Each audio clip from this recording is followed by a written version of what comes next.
Hey everyone, welcome back to Beyond the Showroom podcast. I am Mike Davenport, and I don't know if I think I might have said this last time. I'm joined by this lady over here, Andy. I don't even know if I want to say lovely wife. The notes I have says lovely wife, but you're mean to me. You're mean to me before we went live on the podcast. Yeah, I'm not your lovely wife. I'm your beautiful wife. You are beautiful. Lucky me. I married up for sure. Yes, you did. So today's episode, we're going to talk about 5 tricks car dealers love to play and they have up their sleeve. And this is stuff that is out there on the internet, but with my research, it's not really widely talked about. And it's definitely stuff that is kind of off basis from people out there telling you what to do. It's unless they live inside the dealership every single day, they have no idea. They have no idea what sales managers talk about. They have no idea what the finance managers talk about. They have no idea what salespeople talk about. They have no idea. They're just guessing, or They don't want to know what salespeople talk about. That's true too. So a couple of things we're going to talk about is preying on the lack of information. How to get the proper information, making it all about the payment, deceptive payoff promises. That's a big one. Deceptive payoff promises are a big one. You guys don't even know what I'm talking about. I promise you, when I start talking about it, be like, oh, I've seen this, I've done this, blah, blah, blah, blah, blah. Talking about time issues, time constraints on deals, and, just add-ons. Our great topic that we talk about is add-ons and how to negotiate those add-ons. And you're going to try to do that in 30 minutes? I'm going to do it in 30 minutes. I got it. Oh my goodness. I got it figured. I think I got it figured out. We'll see. So as you guys know, our podcasts are all sponsored by Surfshark. Guys, there is a lot of deceptive people out there, and just go look up scammers on the internet. Go look up scam phone calls and stuff like that. Guys, it's crazy that people are out there trying to steal your information. And one way they do it is getting your IP address, searching your computer, and all that good stuff. So you need a VPN. Not to mention, you can get better deals if you contact a VPN or go through a VPN through another country, all that good stuff, and then just protect yourself as well. So use the link on the description and also that you see on your screen, surfshark.deals/Chevy Dude, and you use the code Chevy Dude. You save a ton of money and you get a free month as well. So thanks Surfshark for sponsoring it. So again, topic related questions, they go to 502-909-5192, and you want to guarantee your question get answered. Feel free to use the super chat features, become a member of the channel here on YouTube. We're live every Tuesday night at 7 p.m. on the Chevy Dude YouTube channel, and the broadcast goes to all your favorite podcasting platforms at 6 a.m. Eastern time on Wednesday. Yes. So my editor is in Central time, and I was getting ready to say stuff. He's uploaded by accident at 6 a.m. Central time. So that's why I paused for a second. I'm like, oh, wait a second, am I saying that right? Because he uploaded at 7. It went live at 7. So it was 6 o'clock his time, but not my time. He's a little slow. All right, so let's get into that first topic. The very first topic is preying on the lack of information. So this is actually a pet peeve of mine. I hate this. I really, really hate this. I've said this in videos before, and I got a little roasted because I can't articulate much in a 10 to 12 minute video where I can here on the live screen. No, that's going to take way more than 30 minutes because you're going to rant about something. Nope, not going to rant. That's part of the 30-minute thing. We're not going to rant. So yeah, right. So, not having the information readily available to you when you walk into a dealership is a big, big mistake. And yes, everybody's going to be like, well, there's so much information on the internet. You would not believe, I'm telling you, I'm looking you straight in the eye on the live stream. You would not believe how many people walk in and they don't know what they're looking for. They're not looking for the proper used car. They're not looking for a new car. They haven't done their research. That is a big mistake, because you got to remember that you do this every 3 to 5 years. Car salesmen do this every single day. They know how to get your emotional attachment to a vehicle up.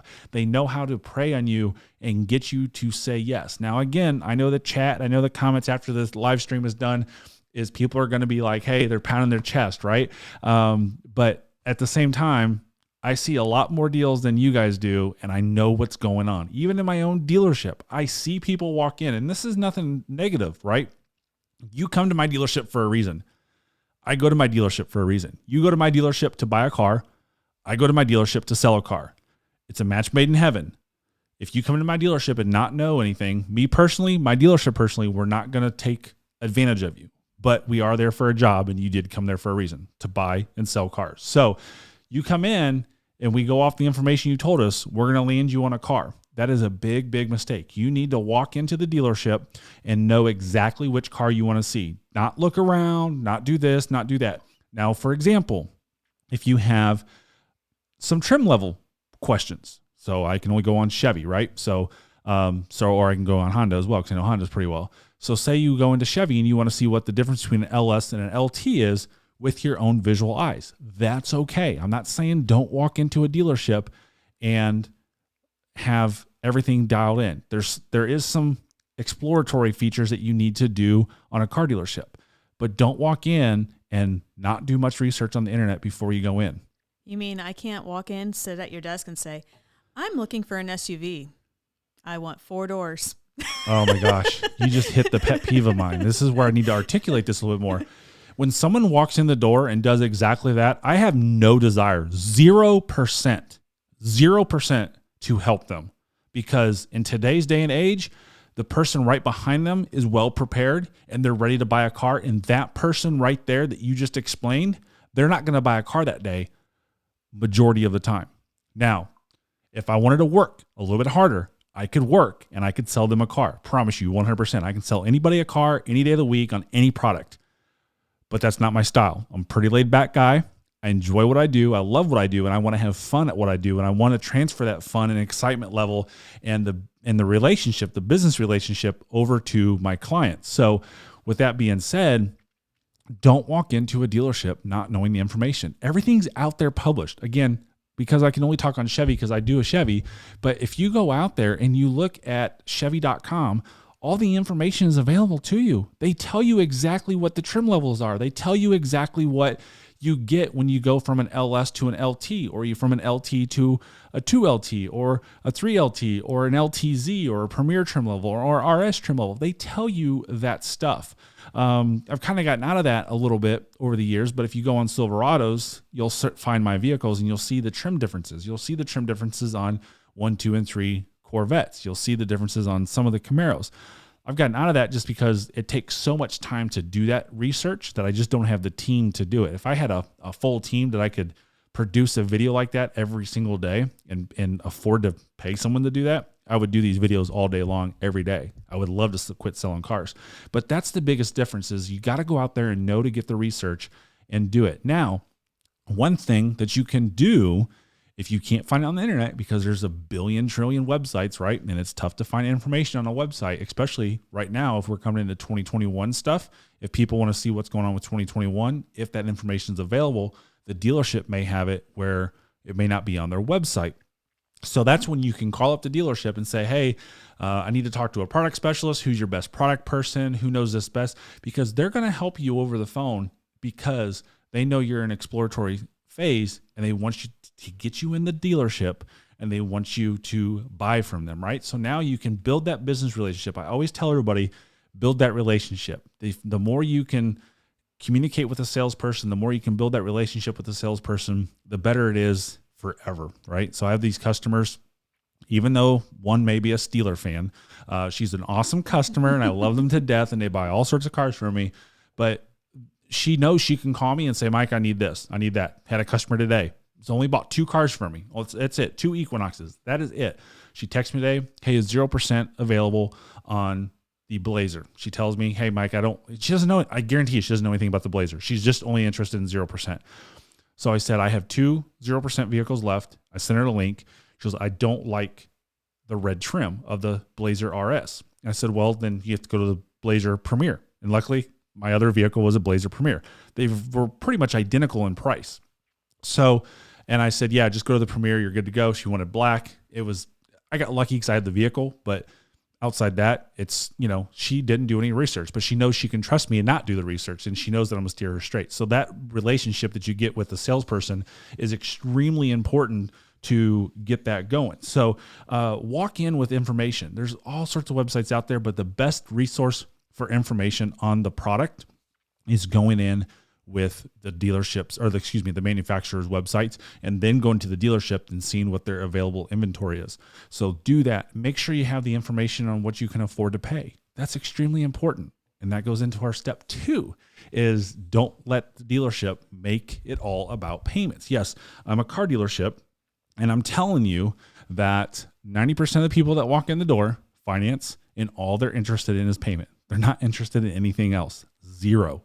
They don't care what the bottom line is. They don't care about what the purchase price is, to an extent, right? I'm not saying they don't care, because they do. But ultimately, when it all comes down to here's your payments, sign right here. If they can afford the payment, they'll buy the car 100% of the time. Had a lady in yesterday, not a previous customer, doesn't know me anything. The internet just asked me to help out. I did. She came in. She wanted a $450 payment on a used Suburban that was $40,000. She had a trade-in with negative equity, and she says, "Oh, my husband must have done the wrong research." No, your husband did the wrong research. Your husband's an idiot, ma'am, is what I wanted to say to her, but I didn't. Very polite, and I'm being candid with you guys on the live stream on the podcast.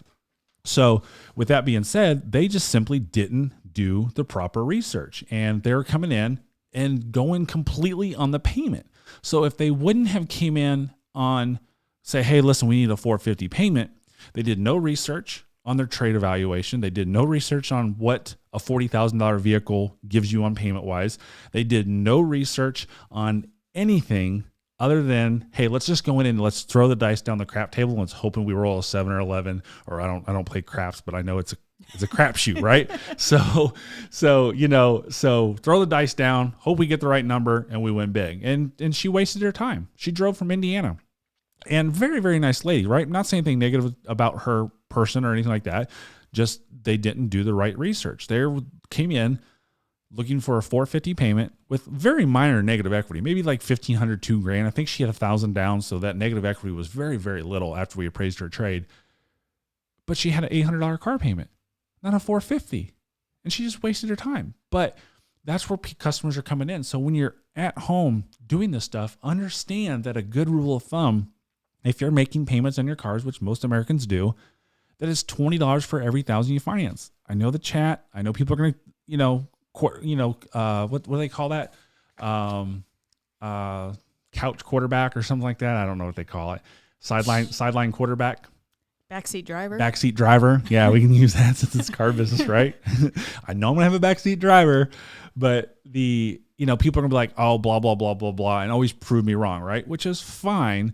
But again, I sell more cars in a week than you'll ever buy in your entire life. So I have to go off of my information that I have readily available, my 20 years experience. And I'm not saying it in an arrogant or egotistical way. I'm saying it in a very strong, authoritative, professional way and I think I just said professional way of knowing the data, knowing the true facts. It's just like when you go to a doctor and the doctor says, hey, listen, you're going to need this surgery. You're not going to argue with the doctor if it's a life-saving surgery. You're going to be like, okay, doctor, what do I need to do? So, maybe. Well, I would say, doctor, she doesn't need that. We'll be fine. And sometimes they go for a second opinion. Second opinion is fine, but that's I'm just saying, and just in general rule of thumbs to use an analogy. So go in knowing that every $20 that you finance is or every $1,000 that you finance is $20. I got dyslexic. Every $20 you finance. Wow. Well, I guess you can go like the dollar or something. I don't know. But every $20 you finance is $1,000. See? Gosh. I will say it. Okay, you say it. Every $1,000 you finance, plan on $20 towards your payment. There you go. Exactly. What she said. So yes, but that's a good rule of thumb. And again, kind of like I was saying with the backseat drivers, they're going to be like, well, that's too high, stuff like that. Again, if you plan too high and it comes in low, then perfect. You're set. You have an easy car buying experience. But if you plan low and plan high and it comes out too high, like yesterday's scenario with the $450 payment, and I showed her an 8-something payment, she gave me the old cliche, hey, I need to talk to my husband. She's never going to call me back. Never. I'm not even going to follow up with her because we're nowhere near. I did give her an out. It's like, hey, I've got a 13 Tahoe that I just took in on trade, and that would be in your payment range. Now, we only want the new body style. Okay. Well, you're not going to get a new body style for the $450 payment that you want. So on the live stream chat, the question came up, if customers do all the research on options, trim levels, costs, trade and value, loan options, etc., what's a salesman good for? Why do we need a salesman, right? Yeah, I knew exactly where you're going with that. And it's really a good question. It's a tough question to answer. And I really think down the road, that car salesmen are going to be dead, But at the same time, we all said fast food workers are going to be dead, right? I don't know the status of fast food workers as far as how many are employed, and we'll say previous to COVID-19, in 2019 compared to 2009 or 1999. I don't know that level of stuff, right? So over that 20 or 30 years time frame, what the difference has gone in fast food workers, right? So I agree, it's tough, but you're not doing this to take someone's job away. You're doing this to better prepare yourself to not get taken advantage of. And that's the biggest thing. And there's still always going to be questions, no matter how much research you do. There's always going to be something that you just may not be able to find the answer to, or not easily able to find the answer to. Because, I was on Google today looking up some stuff, and, things don't readily pop up when you're putting stuff in, No, and there's a lot of bad information out there too. So again, if you have that relationship with that car salesperson, listen, there's a lot of professional car salespeople out there, right? I know, again, because I read comments on the internet and everybody, it's amazing how everybody in this world that makes a comment on my doc fee video that they only pay $75. It's amazing. It's crazy that I only pay $75. If the dealership doesn't give me $75 doc fee, I'm walking. No, you're not. I can overcome that objection so quick and so easy. It's like, why is your doc fee $350? Boom. I'll come up with I'll overcome that objection in a heartbeat, and you won't have anything to rebuttal on me on. And that's just being a salesman, right? And everybody in this world is a salesperson. 100% of the people on this planet is a salesperson. We all have something to sell. If we're selling love, if you're walking up to somebody and trying to get their phone number, to date them, to marry them, you're asking someone to marry you is a sales pitch. You just made that pitch for X amount of months, years, days prior to asking them. Right. So, the little kid walking in the grocery store with mom, trying to get M&Ms. That little kid, 6 years old, 5 years old, 3 years old, is a salesperson trying to sell mom on getting you the M&Ms. And I tell you, the kids are the best, the absolute best closers in the world are the kids. Mommy, give me this, mommy, for 20 minutes. And all of a sudden, mommy caves. Okay, I'll get that for you. Will you just shut up if I get that for you? Yep, sure will. Boom. They close their mom on getting M&Ms, right? So everybody in this world is a salesperson. So we all need salespeople in this world, and they're always going to exist, but are they going to dwindle in numbers? I don't know that answer. We don't see the future, but trust me, that's in my head. And that's why I try to do so many videos and so much content to try to help people, because there are a lot of professional salespeople in regards to treating people correctly. There are more unprofessional salespeople that don't know their product. They have no idea what's going on. They just read the window sticker. It's just the way it is. So number 3 is making deceptive payoff promises. We see this all the time. Again, this goes back to the very first one. These all come back to the very first one. They all come back to knowing the information, being resourceful, being researching, all that good stuff. And the making deceptive payoff promises is dealers saying, "Hey, we'll pay off your trade." It's the biggest line in every advertising. We'll pay off your trade. Well, we'll pay off your trade. How about we'll give you $2,000 more than your trade. You're stealing my content. Of course I am. I love it. I got to be able to talk sometime. I told you to cut me off, didn't I? So, hey, we'll give you $5,000 more than what your trade's worth. We'll pay off your trade regardless of how much you owe. That's the biggest one. We'll pay off your car no matter how much you owe on it, right? Of course they're going to pay it off. They have an obligation to pay it off. That's the law. It's the rules. Now, there's some dealers out there who do goofy things. There are, but we're not talking about that stuff. We're talking about the 99% of the dealers out there who go out there and do pay off your trade to your bank appropriately and correctly. So, but what people don't realize is, yes, all vehicles have some sort of value. Everything in this world has some sort of value. Values are made up, but it's a totally different subject. But everything has a value. Subject. It is a ranting subject because I love ranting about that. Everything has a value, and everything has some sort of payoff when you have a loan on it. So if your car is worth $10,000 and you owe $15,000, where's that $5,000 go? What happens to that $5,000 that you have the difference in the payoff? Goes into the new loan, or you write a check to pay the difference. And you can typically write that check to the dealership because the dealership is putting that, it's basically like a down payment. The dealership is paying that total $15,000 off, but they roll it into the new loan, or you pay it off, stuff like that, or you pay that down payment. So if you have $5,000 negative equity and you put $5,000 down, that's not equity in the new vehicle. You're just paying off the $5,000 previous negative equity. And so dealers will sit there, and their advertising is the biggest thing. They're advertising on TV during tax season, stuff like that. They always say, hey, we'll pay off your loan no matter how much you owe. And it makes you feel that you have $15,000 trade, or you have $15,000 payoff on your trade. Your trade's only worth 10. So they're going to give you more money to equal that out, and you don't have the negative equity. Listen, dealers are in the business to make profit, and profit's not a dirty word. Everything in this world is derived off of profit. So they're just trying to tweak the words to make you know that, hey, warm and fuzzy. It's kind of like Tommy Boy, right? I'm a huge Tommy Boy fan. Oh no, not again.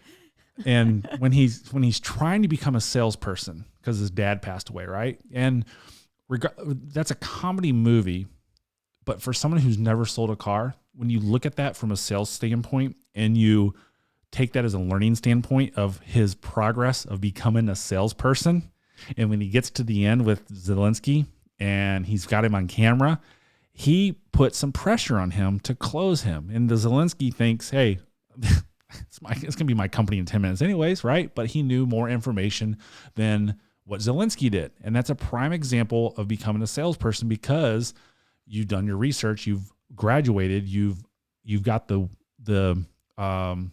exposure in the I'm saying that wrong. You've got your experience. That's what I'm saying. You got your experience, and you've gotten better over the time, regardless if it's days, weeks, months, years. But Tommy Boy talks. The one guy, he says, "Hey, I'll take a poop in a box and mark and guarantee on it," and he made a point. He made a very valid point, kind of an aggressive point, but it's a point, and it was well taken with that customer. And the customer says, "Okay, I'll buy from you," and that's when it clicked in his head. And then he goes, wants chicken wings and only cold stuff in the fridge, and Helen, let me tell you why I suck as a salesman, right? So, and all of a sudden she says, "Hey, I'll kick the fryers up and I'll make you some chicken wings." And it clicked in his head. Hey, I was just having fun, right? And he learned for himself. Now it's all a scripted movie. I get that, but it happens in real life as well that it gets there. So the dealerships will use deceptive practices to make you feel warm and fuzzy that you're getting a good deal. And again, you guys know this, that a good deal is psychological. It's only in your head. It's not, there's no terminology. There's no information out there telling you what a good deal is. Not a phrase. It's not a subject. It's not in the dictionary. Good deal. So then, and talking about good deals, what do you think the next one is? She doesn't know my content, guys. She doesn't know what I talk about. She doesn't get... You lost me. I lost you. Is that good or bad? Let's see. We had the Deceptive. Yeah, I'm lost. So, talking about good deals, and dealers will do this, and they will say that the deal is only good... Oh. For today. for now, right? They use the word now. And here's sometimes it's today. Bad salespeople use the word today. Good salespeople use the word now. And I'll tell you why. Okay? This was not going to be part of my thing, but your rant. But we'll talk about it. So dealerships will go out and pressure you and letting you know that if you get up and walk away, that this deal is only good today, now, so on and so forth. So Mike Davenport, aggressive salesperson, if I need to be, and you'll remember this deal, 19-year-old kid, red Corvette used. How long did I spend closing that kid? Oh, way too long. And he was very, very difficult. Wasn't quite like grasping everything, but he was a good salesman. He was a really good salesman. But an hour and a half, 2 hours probably, just grinding him down. Closed him. We talk all the time. He's in California now. He's a 19-year-old kid that was making very high six figures income at 19 years old. Very high six-figure income. Still making high six-figure income. Just bought himself a Lamborghini Huracan. Paid cash for it. Brand new 2020 Lamborghini Huracan, paid cash for it. And he's 22 now? 22 now, I think. So dealerships practice all of these closes, and they will tell you that, hey, this deal is good now. And one of the big things that I will do with someone that I don't know is like, hey, based off of current availability, this is what I can offer you now. Not later today, not tomorrow, not 10 minutes ago, now. And when I use the word now, that puts a little bit of pressure on you, lets you know that, hey, this is serious. This is what we're going to offer. If I use the word today could be 9 o'clock, 10 o'clock, 11 o'clock. It could be an hour from now. So good salespeople will use the word today. We'll say mediocre salespeople will use the word today. Great salespeople will say now. So, and then Steve says the only worse than a customer who doesn't know what they want is a salesperson who doesn't know the product they are selling. Dead on. Huge pet peeve of mine when I hear car salesmen say, I don't know. And when I say the word I don't know with a customer, because I get 50, 60, 70 phone calls a day about Corvettes or text messages or, communications. And if I say I don't know, I usually back that up with why I don't know. Perfect example. When's C8 production going to start again? That's already been a question on here. So, I don't know. Here's why I don't know. And because the manufacturer's not telling us. They're not giving us any information. They're not being transparent with us. And I can speculate. I've seen articles of what they're talking about. I have speculated on a couple things that I was thinking the 11th, the 18th. It looks like now the 26th, the 25th, So, you know what? It starts when it starts, and that's when I say I don't know. Hopefully they get back to it soon. Yep. So dealerships will tell you that this deal is good now. And outside of incentives ending, typically the deal is good for as long as they own the car. So, if you're on a used car, I can, but typically speaking, I'm not going to raise that used car price up. Not going to go away, unless someone walks in behind you and buys it, which does happen. A bad car salesperson will tell you that they were showing the car earlier today, or I had an inquiry on it. But you got to realize, and anybody who's bought a car in the last 5 years on the internet has probably lost a car that they call it on and says, nope, it's not available. Again, the number one question asked by consumers to a dealership is, Mrs. Chevy Dude? Oh, I get to answer? Yeah. Is the car available? That's right. Not about the price. Is the car available? So we've all had that car sold out from underneath us. I do it every single day. And I will tell somebody that I know, he's like, hey, sorry, man, I'm working a deal. I just did it last week. It's like I had 2015, 16 Camaro 1LE, 1SS 1LE car with 1,300 miles, highly sought after car, just getting lead after lead after lead after lead. And I just had to tell the second guy that I knew the first guy was going to buy it. It's like, dude, I got to wait for this guy. He's pretty much going to buy it. I've worked way too hard on this deal. I've worked really hard on your deal, but I got to give him the first right of refusal. I said, if he doesn't buy it, then I will let you know and I'll call you. You know, it's like, you got to make a decision now. And he wasn't ready to make a decision. And then when he called me back, stuff transpired and I said, okay, well, this guy's making the decision now. So I've got to give it to him first, which is rare. It doesn't happen that way, but it's rare because we had so many people in that car. So when they tell you that the deal is good now, outside of the incentives, because the incentives do change. If there's a $5,000 incentive today, and it's the last day of the month at 9 p.m. at night, and the dealership's about to close, and they tell you that this deal is only good right now, that is a true statement, because tomorrow the incentives change and they could have a $3,000 incentive instead of a $6,000 incentive. So that deal is good now. Used car, new car, beginning of the month, anything like that, outside of the incentives changing, there's nothing that you need to buy now. So let's talk about used cars, because used cars is usually typically the biggest game changer of this. And the availability of used cars is a big hills and valley. It's waves up and down. And with that being said, I may be purchasing Chevy Equinoxes a month ago, 2 weeks ago, for $13,000, selling them for $15,000.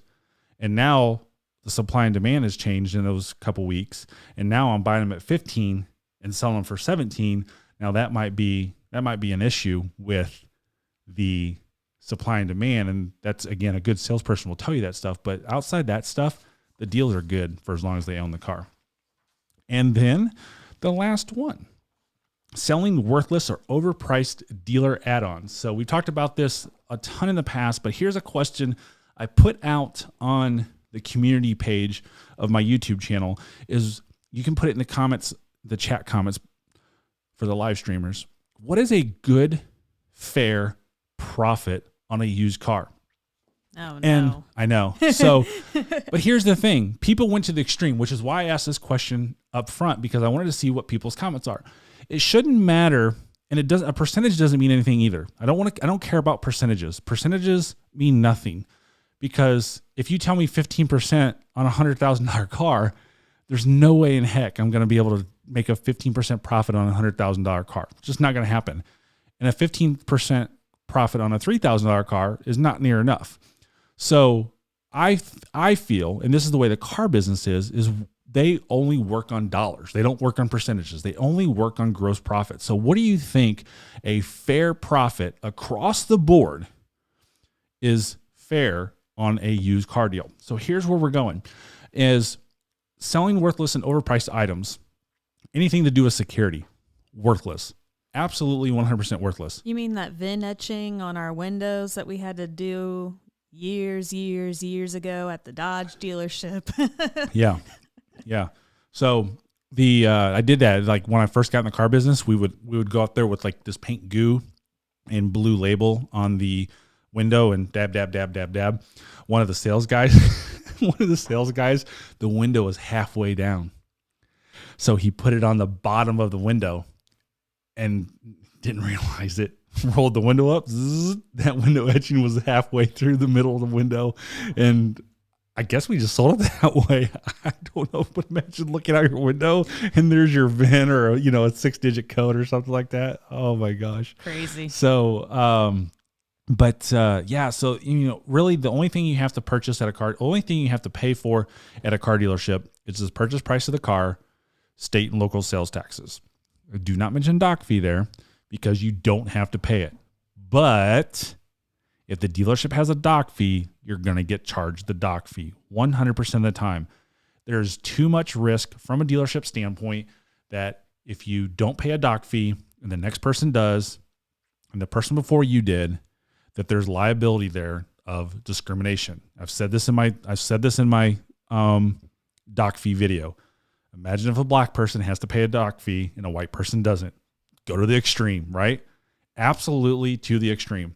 Man and a woman, 18-year-old kid, 65-year-old man. Let's just go to the extreme of everything we possibly can. Imagine if those people got wind of that and some lawyer somewhere got wind of that, is what I meant to say. Some lawyer got wind of that somewhere and they file a lawsuit. Lawsuits are extremely expensive for both parties. So dealerships are scared. Dealerships are absolutely scared to do that. So with that being said, they're going to blanket it and do it for everyone. They're not going to deviate from it. So can you go out there and say, hey, listen, I want to lower the price by $350, and that takes care of the dock fee. You're not getting rid of the dock fee, because if they can lower the price of the car by $350, they had the $350 at the beginning as well. And then you just keep going on and going on and going on until they stop. And it's just a never ending rotation. So they go after all these extra things to make up profit. The average profit on a car deal right now is usually somewhere right around $1,500. That's it. If they're purchasing these cars at auction, good luck on that $1,500. You're more like maybe $100, $200, $300. So if, like with my dealership, my purchased units have a P before the number. Most dealerships have some sort of stock number system that way. So if they have a P 1, 2, 3, 4, 5, that usually is going to be a purchase unit that they got from auction, or they got it off the street, or whatever the case may be. Now, say they have a P 1, 2, 3, 4, 5 A, that means that A was most likely a result of a trade-in off of the purchased unit 1, 2, 3, 4, 5. So if they have a 19-2052A, that most likely was a vehicle with a trade-in on that 19-52A, or whatever number I just said. So with that being said, the inventory is low, so they're buying cars from auction, which result in much lower profits. So they tack on fees, and you just got to know about them. You just got to say no. Okay. If you want to buy an extended warranty, buy an extended warranty. Understand that. We've talked about extended warranties in the past. If you want to buy a key replacement, buy a key replacement. Keys are expensive now. I just had it. So if I want nitrogen in my tires, I should go ahead and do it. Nitrogen is a big no-no. Nitrogen is snake oil. I think the air we breathe is 73% nitrogen. That extra 17%, 27% is not going to do anything effective in your tires. I know there's old people out there, and I say old people because these are the only people who believe it. They think that the nitrogen in your tire does not allow you to move your pressures up and down, and the NASCAR uses it, and race cars uses it, and all this stuff, and it's all BS. It's snake oil. Nitrogen in your tires does not help 1 ounce. It's been proven many, many times over. You got goofy fees. You got, hey, they put extra destination fees on new and used cars. Don't pay them. They're not worth it. Dealerships in Florida. I've been meaning to do a video on this, but we'll leave this as a tidbit at the end. For anybody in Florida, you are getting ripped off with the electronic filing fee. I'll tell you that right now. The fee that the state charges the dealership is $99. That is it. Anything over that electronic filing fee of $99 is pure profit to the dealership. And I wish Florida would govern that and stop dealers charging that. Dealerships in Florida, Texas, California are the 3 biggest states that I sell most of my cars in, and they rip their people off. If you're in one of those 3 states, you are getting ripped off somehow. I just looked up a dealership today that is charging $18,000 over MSRP, which I don't understand why this dealership is even a large Corvette dealership. I have this guy named Steve that has followed me from day one. Like, I had 2 followers, right? And this guy follows me, and I've met him in California. He buys his car from this dealership, and he knows they scam people. It's like, why do you support them? Why do you even go to them? So I don't get it. But this dealership's charging $18,000 over MSRP on a car, and that's on a C8. Yeah, and that's why that car's still there. It's probably one of the only few C8s in the country available because it's over $18,000. So Robert's got a good question here. So this one's a really good one. He says, does Chevy charge destination charge with museum delivery? It's a very common question I get. Yes, they do. You're not, the destination fee that you pay from the factory is an average fee for the manufacturer to collect. So imagine going to Hawaii. Hawaii's not going to be $12.50, I think, on the destination fee. I can't remember what it is now on a Corvette. I don't know. So going to Hawaii is going to be much more expensive than going to Louisville, Kentucky, where I am, or across the street to the museum. You're paying the extra $9.95 to the museum for the experience, the availability of having the best delivery experience ever on a car, even beyond me. You're getting the experience of going to the museum, private tour.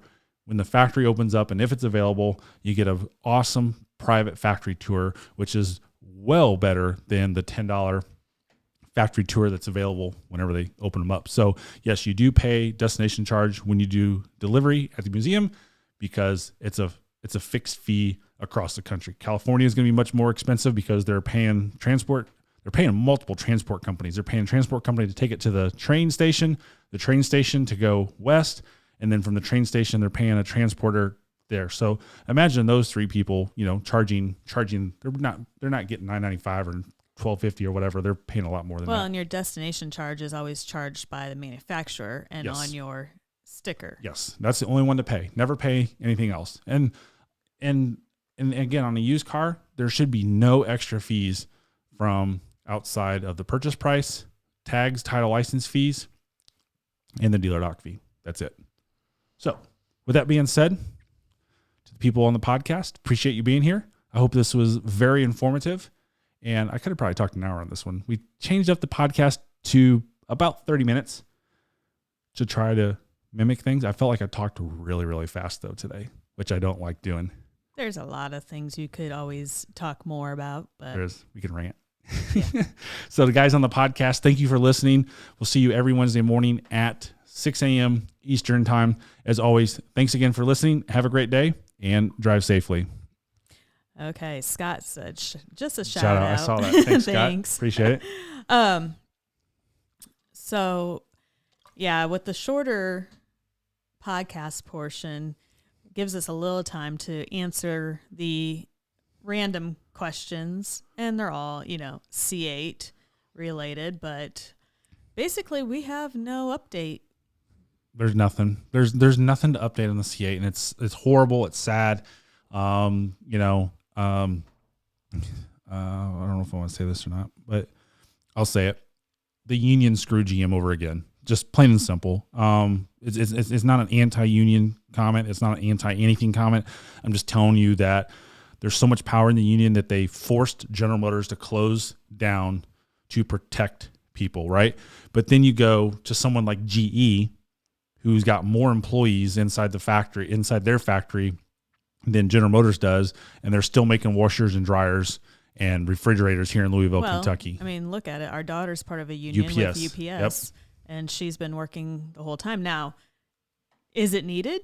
Yes. It is. But UPS is a needed essential service, but just there hasn't been a whole lot of changes made due to the virus. No, and they've had multiple deaths there and people sick there. I've heard of 2. I've heard of 3 deaths. Oh, okay. Yep. I had only heard of 2. Yeah, I heard of 3 deaths. So, but so that's I really wish the union would have not pushed General Motors to close. I wish they would have said, "Hey, listen, you need to take a week and regroup. You need to take 2 weeks and regroup, whatever, not just a boom, close down." Right now, if the governor, I can't imagine that.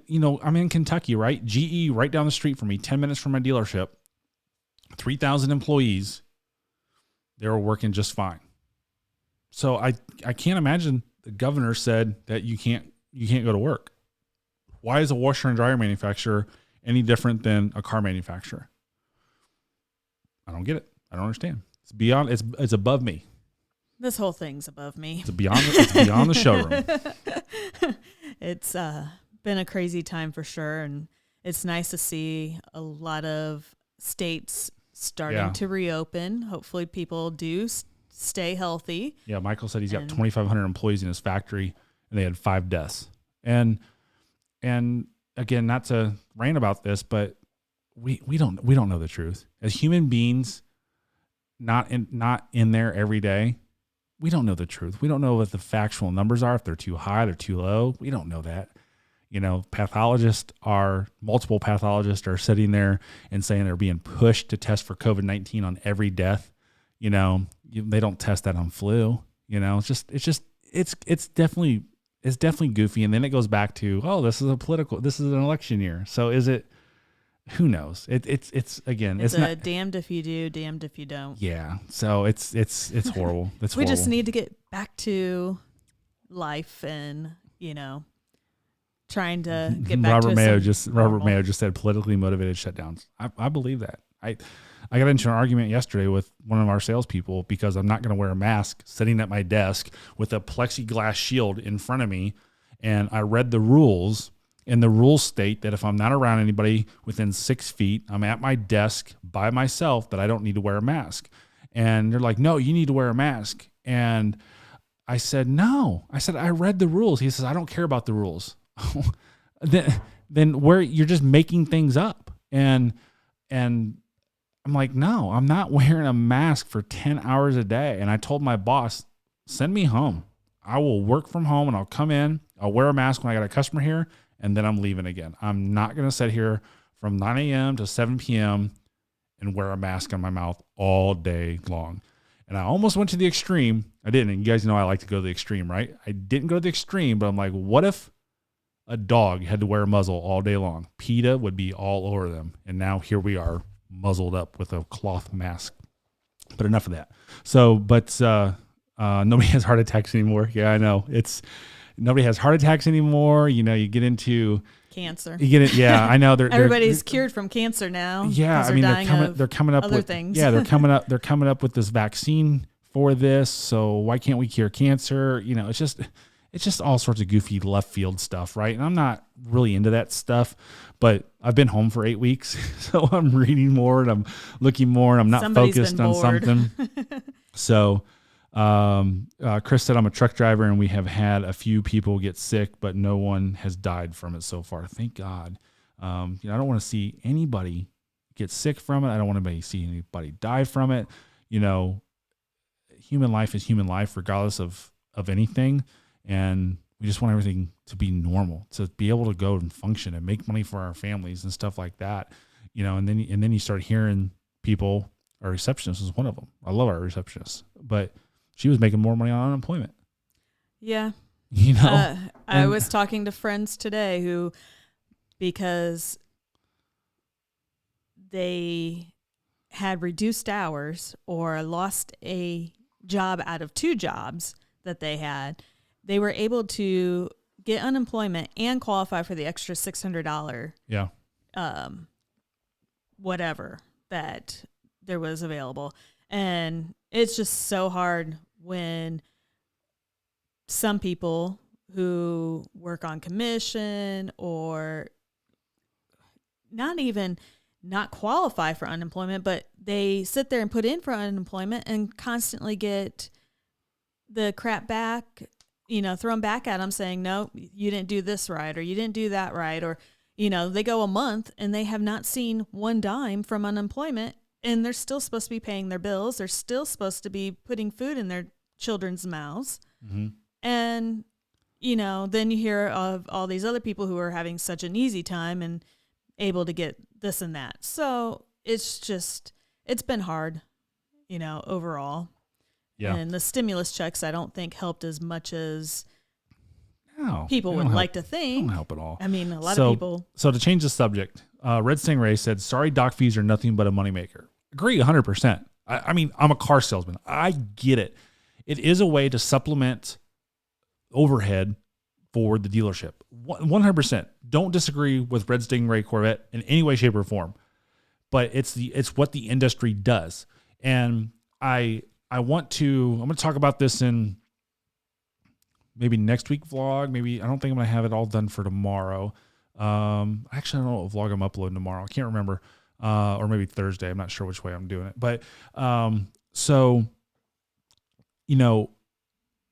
it's just the way the industry is, right? It's just like Grubhub. It's just like Uber. They all have these fees and they set them straightforward from the beginning that you have to pay them. So you do it. It's just like Ticketmaster. Everybody who buys something from Ticketmaster pays a convenience fee, right? So I get it 100%. Every convenience fee that you pay is straight profit, straight moneymaker for that program. So I agree 100%, but it's just part of the industry. And whenever it was started, way before, again, I've been doing this for 20 years, way before I was involved of selling cars, it was already in place. And it's just the way the industry is. And you can't argue with it. You can't fight it. You just got to deal with it. I paid a doc fee on my car, on my Corvette. I paid a doc fee on it, and I paid the full doc fee. I didn't get a discount. I paid the full doc fee and I worked there. I'm not going to argue with it. Yeah. And then you got,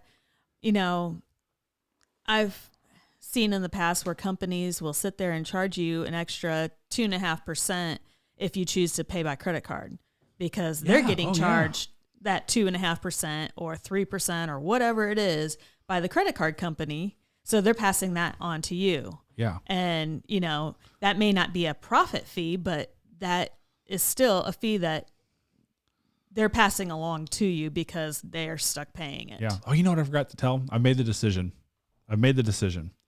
We are going to be this weekend in Kansas City, OKC. We're going to be in OKC for Streetcar Takeover. It's going to be Friday and Saturday. You don't have to go if you don't want to go, but you know me, I'm a planner. I don't like this last minute. So, by the way, we're going. Yeah. So I talked about it right when I came home, and I've made the decision since then. So you can talk about like an hour and a half. But Thunder Valley Raceway, May 15th, 16th, Streetcar Takeover, bring in the Corvette. We're going to race it. It's a really well organized event. I love the guys who own it. I've known them for years. 11 hours. I could barely handle the 9 hours or whatever in the car with you the last. I mean, think how I felt. It's not all about you. No, it's always about me. So if you guys are anywhere around OKC this weekend, we'll be there. Look up Streetcar Takeover on Facebook and do it. So Anthony said, what do I need to look out for in fees here in Texas? So Texas fees, they just do everything else that California and Florida do. They just charge you over exorbitant fees. They slide things in, third brake light, blinking brake light, all this stuff. They just blinker fluid, Canuter valve fluid, whatever. Hopefully that's not offensive. I've always heard Canuter valve growing up. Hopefully that's not an offensive term. I don't know what it is. So just made up, but I didn't mean to say anything offensive. So, but if it is, so you just got to look over the fees. And if you go to chevydude.com, you look under the blog portion, there is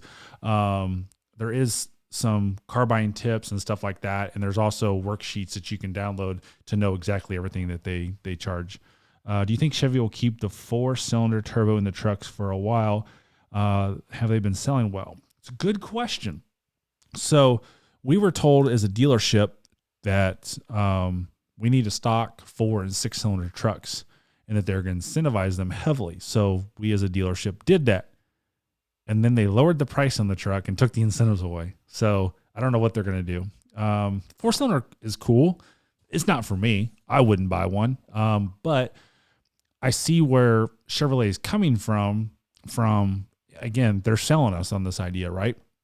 So I get what they're coming from, that most trucks don't leave the pavement. So for the person who's not pulling stuff, or the people who's not doing anything, they're just using a truck for a truck to drive around from point A to point B, or the weekend Menards or Lowe's or Home Depot trip, that 4-cylinder is perfect for them. They don't need a 5.3 or a 6.2. But I think that most trucks being sold's got the 5.3 in it. Steve said Illinois sales tax. So, yeah, Illinois sales tax is a ripoff. And I know I've talked with some governing factors with Illinois, and they're trying to change that. But in Illinois, your sales tax on a trade-in, you only get $10,000 trade-in credit. So if you have a $20,000 car, you don't get full trade-in credit. You only get trade-in credit for $10,000. So you're being double dipped on a $10,000 of your trade equity. So if you are buying a $10,000 car, let's do this. If you're buying a $20,000 car and you have a $20,000 trade-in, essentially you should have zero sales tax, because you've already paid sales tax on $20,000 when you bought that car originally. So now what you're doing is, when you buy that car originally for $20,000, you pay sales tax on it. Well, when you trade it in and it's worth $20,000, you have to pay sales tax on $10,000 still. So they're double dipping. So basically, it's like you bought $30,000 in cars originally, and you get taxed on that. So I've seen several things asking about the 2021 Tahoes and Suburbans, just basically when they coming in. Yeah, Which, again, of course, we don't know. I got a bunch of those sold. Mike Rice is buying one, right? He bugs me every day. Is my Tahoe here yet? Is my Tahoe here yet? And I'm like, who is this? That's what I always tell him. Mike Rice is a really, really good customer of mine. He's been in a couple of videos of mine as well. But, yeah, I'm giving you free hot chocolate, bro. Come on. Just come in. So, Mr. Mayo said, do you still have to pay the California garbage fees since I live in or if I purchase from your dealership, do I still have to pay California garbage fees since I live in California? So yeah, whatever fees you have, which California definitely rips you off on fees. Again, I sell a lot of cars there. You typically have $1,000+ in extra fees above your sales tax, depending on where you live in California, that you pay. So we collect everything that the California government says to collect, and we send that to California. So you don't pay any Kentucky taxes or fees outside the dealer dock fee, which is $350 for our dealership. And then whatever California fees are. So in a nutshell, it's usually in California, it's usually just assume 10% sales tax. And that should cover everything. So when I'm talking to a customer in California and they're like, hey, listen, I'm buying a $100,000 car, what would be my out the door? I would tell them 110, just that quick without even thinking about it, because I should be within reason of what it is. Especially when you're spending $100,000. Hey, if I'm off $500, I'm off $500, right? Either way, it's not going to make a difference when you're spending that much money. And I always let them know that, hey, I do this all the time, but that's a good rule of thumb because it takes me 10 minutes to actually figure that out. So I'm not going to take 10 minutes to figure it out for somebody who's just talking to me and saying, what if? So I just got to figure it out. Cunningham, the need to drop the 5.3 liter and just do the 6.2, same mileage, way more power. Yeah, I agree. I was kind of thinking about that today because I drove a 5.3 and I drove a 6.2 right after the fact. And I don't know, they seem the same to me, but it is more power. I do know that, but it's still a big old heavy truck. Logan said, hi, Logan. So Georgia is 7%. Yeah, Georgia's got that Valerium tax now, which is goofy. Again, I don't know how to figure that manually. I do a lot of Georgia stuff, but I just use my program when I do Georgia stuff. Okay, we had a question come in on the phone. We've had a couple things come in on the phone, but if they're buying a car out of state, say from you, what happens when the car needs service? Oh, Joseph K. just asked that same exact question. He may have been who might be him. texted. So when buying a car from out of state, what if it needs service? So when you're buying a Chevy, you go any Chevy dealership. No Chevy dealership should ever, did I say ever enough? Ever ask you, did you buy the car here? It doesn't matter where you bought the car. You could be traveling through the state and you need service. Their job is to service your Chevy. Plain and simple. Plus, service we all Chevy. know that service department is where they make the money in the dealership. Absolutely. And the 2012, 2011, sold an Equinox to a customer in Bowling Green, Kentucky. The dealership down there would not give their customer, my customer, right, a service loaner for a warranty claim because they didn't buy the car there. Oh, the owner got a phone call from General Motors real quick once I found that out. I was not having that. I told him, I said, Mr. and Mrs. Customer, stand by. I'll be right back. Customer called me 20 minutes later. The owner called me 20 minutes later. Owner called me 20 minutes later and said, hey, I want to apologize. I've already talked to the customer, blah, blah, blah, blah, blah. I said, you don't have to apologize to me. I said, luckily they know me well enough that they called me. I said, but what you need to worry about is they didn't buy that car from you for a reason. And your service department just backed up that reason why they drove 90 miles each way to buy this Chevy Equinox from me. And 90 miles on I-65 from Bowling Green, Kentucky to the east end of Louisville, how many Chevy dealerships did they pass?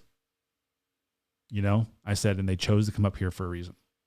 So Steve said, what is the position of financing the sales tax and add-ons? I always tell everybody 20% down, 20% down, 20% down. Typically speaking, you have somewhere between 6 and 7% sales tax.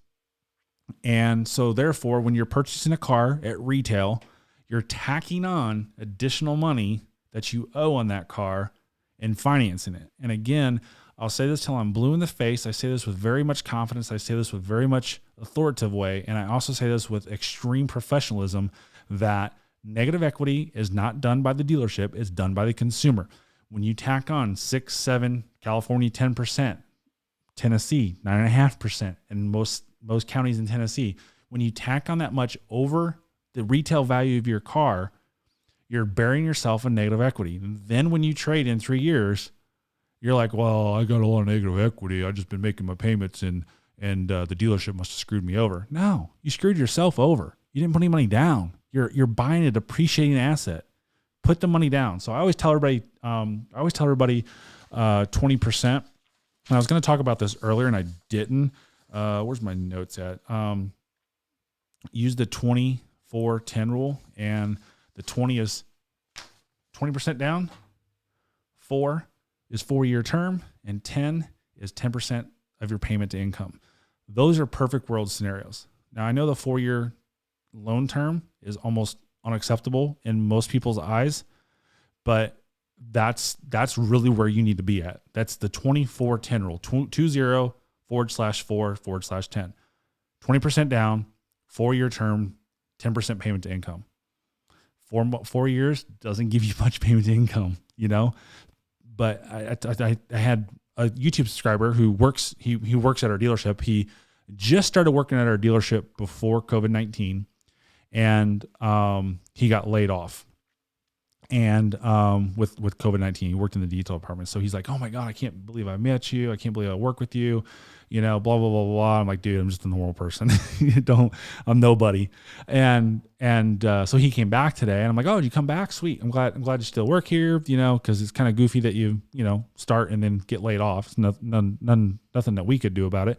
But I was just talking to him. He's like, "Hey man, I got bad credit. I'm a 516 credit score, and I really want a truck." I said right then and there, it's like, "Do you watch any of my videos still? Because you know darn well what I'm going to get ready to say to you."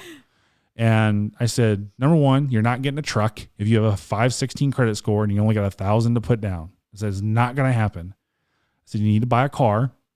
You need to get your situation better with financing. You need to get your situation better with your credit score. And if you got things in your credit that you need to pay off, you pay that stuff off before you get a car.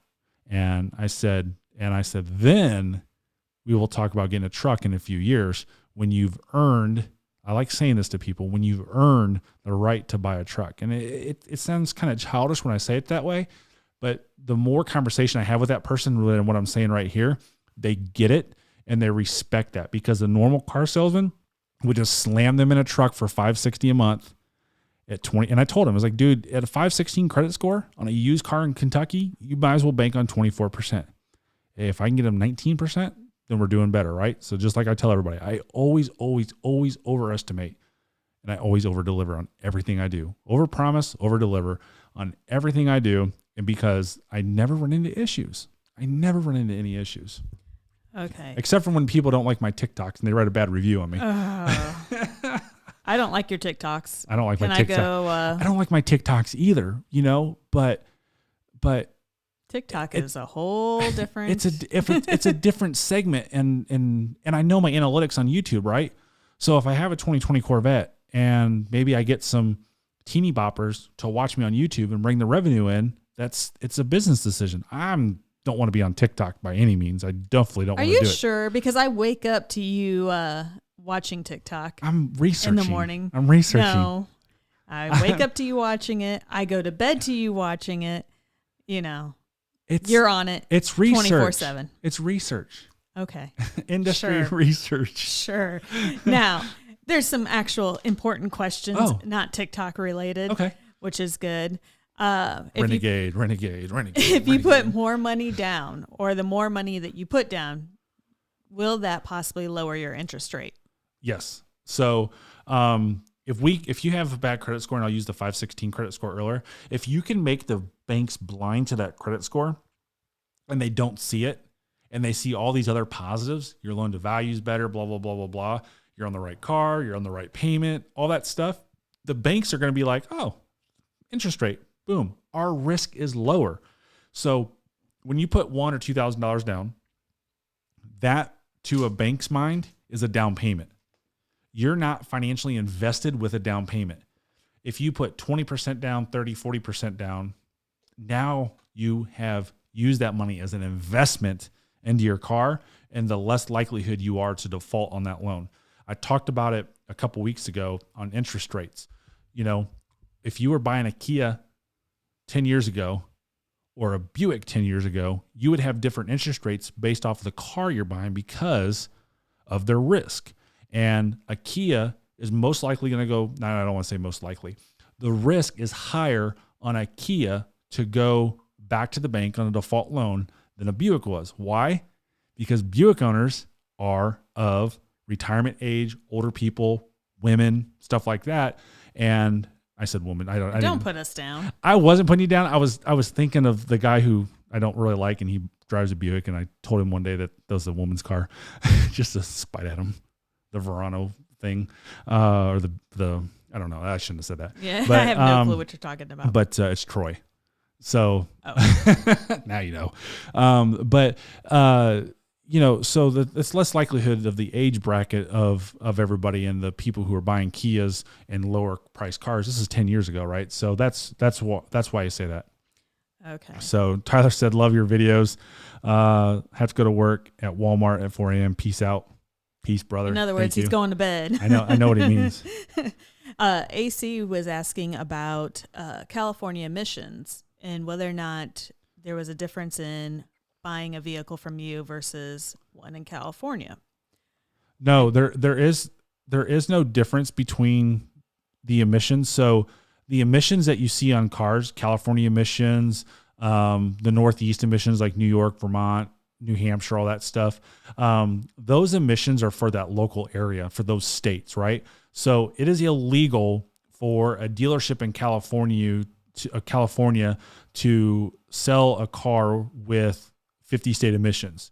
It is not illegal for a consumer to buy that car in a different state and take it back into the state and register it. You'll register it just fine with no issues. So it's just their goofy laws for those areas. So typically speaking, when I order a car for a customer, and I order a car, right? I ordered a car for a customer. They live in California. I'll put the California emissions on just because. I don't have to, but I do just out of habit because of my analytical ways of ordering cars to make sure there's no issues down the road.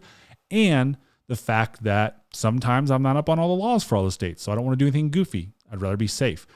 So with that being said, if you buy a car in my inventory today, Camaro, Corvette, Silverado, Equinox, whatever the case may be, and you're in California or those northeastern states, you can go back there and register that car with no issues with the 50 state emissions, because it is a 50 state emission.